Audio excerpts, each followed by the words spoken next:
Hello everyone. In this segment, we will be finishing fundamental rights. तो सबसे पहले इस सेगमेंट में हम करेंगे राइट अगेंस्ट एक्सप्लॉयटेशन। अभी तक हमने राइट टू इक्वालिटी और राइट टू फ्रीडम किया है। तो right to equality article 14 to article 18 and right to freedom article 19 to article 22। और अब हम करेंगे right against exploitation article 23 to 24। तो सबसे पहले आर्टिकल 23 में बात होगी prohibition of traffic in human beings and forced labour. तो आर्टिकल 23 बैन करता है हर प्रकार की trafficking in human beings and forced labour, जिसको हम बेगार के नाम से भी जानते हैं, और किसी भी प्रकार की फोर्स्ड लेबर को वो बैन करता है।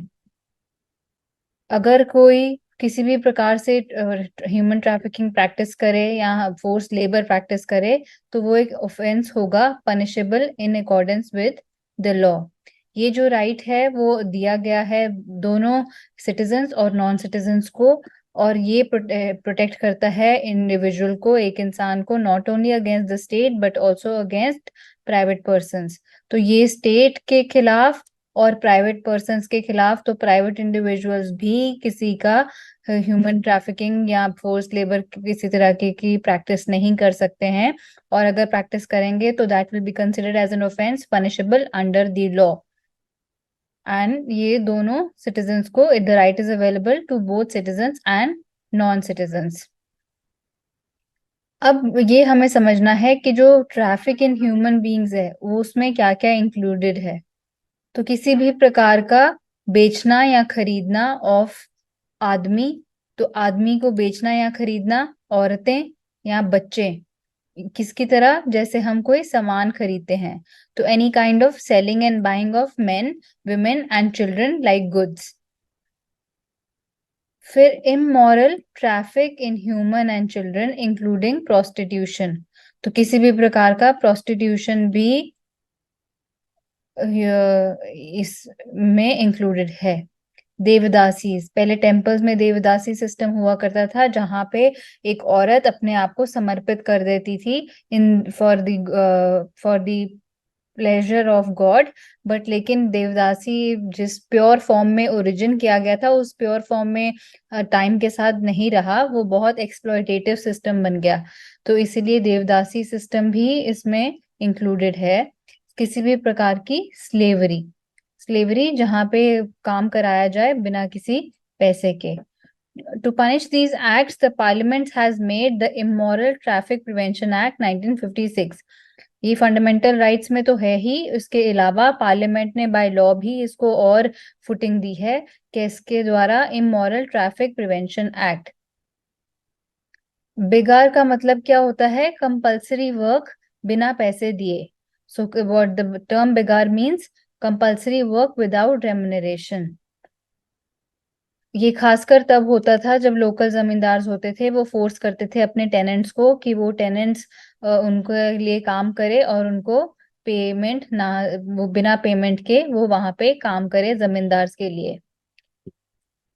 बेगार को अबॉलिश करता है। उसके साथ साथ आर्टिकल 23 किसी भी प्रकार की फोर्स लेबर या बॉन्डेड लेबर को भी बैन करता है।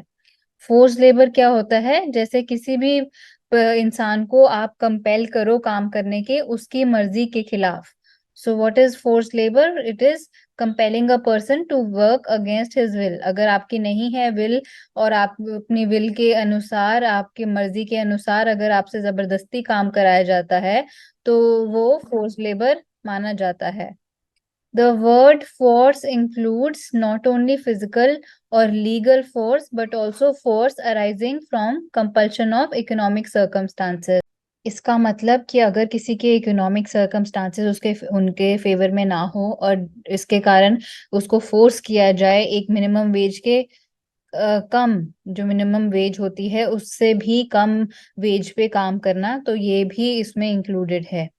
In this regard, Bonded Labor System Abolition Act 1976, Minimum Wages Act 1948, Contract Labor Act 1970, and Equal Remuneration Act were made तो इसको और भी स्ट्रॉन्ग करने के लिए पार्लियामेंट ने एक्ट्स भी, ये चारों एक्ट भी लागू किए हैं। आर्टिकल 23 की कुछ एक्सेप्शन भी है। ये स्टेट कुछ कंपल्सरी सर्विस इम्पोज कर सकती है पब्लिक पर्पस के लिए। जैसे अगर वॉर हो और वॉर के टाइम पे कम रह जाएं, आर्मी पर्सनल कम रह जाएं, तो उस केस में कंपल्सरी कर सकती है मिलिट्री सर्विस। या किसी कोई नेशनल क्राइसिस हो, वहां पे सोशल सर्विस, वॉलेंटरी वर्क को कंपल्सरी कर सकती है, जहां पे सरकार को जरूरी नहीं है कि पे करे। So Article 23 provides for an exception to this provision. It permits the state to impose compulsory service for public purposes, as for example, military service or social service, for which it is not bound to pay. However, in imposing such service, the state is not permitted to make any discrimination on the grounds only of religion, race, caste और class. और ऐसी कोई अगर सरकार ऐसे कोई provision लेके आएगी जिसके दौरान वो कंपलसरी करेगी कोई नेशनल सर्विस, तो वो नेशनल सर्विस के में ये इम्पोज करने के उसमें सरकार डिस्क्रिमिनेट नहीं कर सकती on the grounds of religion, race, caste और क्लास। सिर्फ इन्हीं ग्राउंड्स पे बेसिस, और कोई ग्राउंड्स पे सरकार डिस्क्रिमिनेट कर सकती है। जैसे जेंडर हो गया, जेंडर के केस पे कर सकती है यहाँ पे सरकार discriminate. Further, prohibition of employment of children in factories. तो जो आर्टिकल 24 है, आर्टिकल 24 में बैन किया गया है कि बच्चे जो 14 साल की उम्र से कम हो, वो किसी भी प्रकार की फैक्ट्री, किसी भी प्रकार की माइन या कोई भी ऐसी एक्टिविटी जहां पे वो उनके लिए हानिकारक हो, जैसे कंस्ट्रक्शन का काम या रेलवे, उसमें इनकी एम्प्लॉयमेंट नहीं हो सकती। लेकिन सरकार बैन नहीं करती है एम्प्लॉयमेंट इन एनी हार्मलेस और इनोसेंट वर्क। तो वो किसी प्रकार का हार्मलेस या इनोसेंट काम कर सकते हैं। अभी हम देखेंगे हार्मलेस और इनोसेंट के भी कुछ कुछ रिस्ट्रिक्शंस, जैसे क्या प्रोविजंस हैं।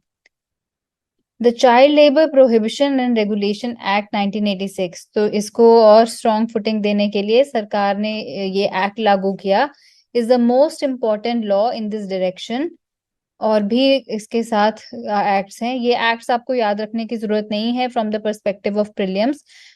मेंस में आपके लिए अगर कोई ऐसा क्वेश्चन हो चाइल्ड राइट्स के ऊपर, तो वहां पे थोड़ा सा आपके लिए हेल्पफुल हो सकता है, पर प्रीलिम्स के लिए ये जरूरी नहीं है। In addition, the Employment of Children Act 1938, Factories Act 1948, Mines Act 1952, Merchant Shipping Act and etc. ये and other similar acts prohibit employment of children below certain age. तो इसके अलावा और भी बड़े सारे एक्ट्स हैं जहाँ पे बच्चे को एम्प्लॉय नहीं कर सकता किया जा सकता एक एज से कम जो बच्चे हों। फिर इसके बाद the commission for protection of child rights act 2005, इसको भी लागू किया गया और एस्टैब्लिश किया गया एक नेशनल कमीशन और स्टेट कमीशन, किसके लिए? प्रोटेक्शन ऑफ चाइल्ड राइट्स के लिए, जिसमें बच्चों के खिलाफ अगर कोई ऑफेंस हो या चाइल्ड राइट्स वायलेट हो तो उसको स्पीडी ट्रायल दिया जाएगा। फर्दर 2006 में सरकार ने बैन कर दिया कि बच्चे को डोमेस्टिक सर्वेंट्स या वर्कर्स नहीं रख सकते हो, जैसे होटल्स में, ढाबा में, रेस्टोरेंट्स में, शॉप्स में, फैक्ट्रीज में, रिजॉर्ट्स में, स्पाज में। और उन्होंने कहा कि कोई भी अगर 14 साल से कम बच्चे की उम्र के बच्चे को अगर एम्प्लॉय करेंगे तो उनको प्रोसिक्यूट किया जा सकता है और उनके खिलाफ पीनल एक्शन लिया जा सकता है। और भी बहुत सारे एक्ट सरकार ने लागू किए हैं। लेकिन अपने फादर की हेल्प जैसे कर रहे हैं बच्चा स्कूल के बाद, वो कर सकता है, वो आते हैं इनोसेंट एंड हार्मलेस वर्क में।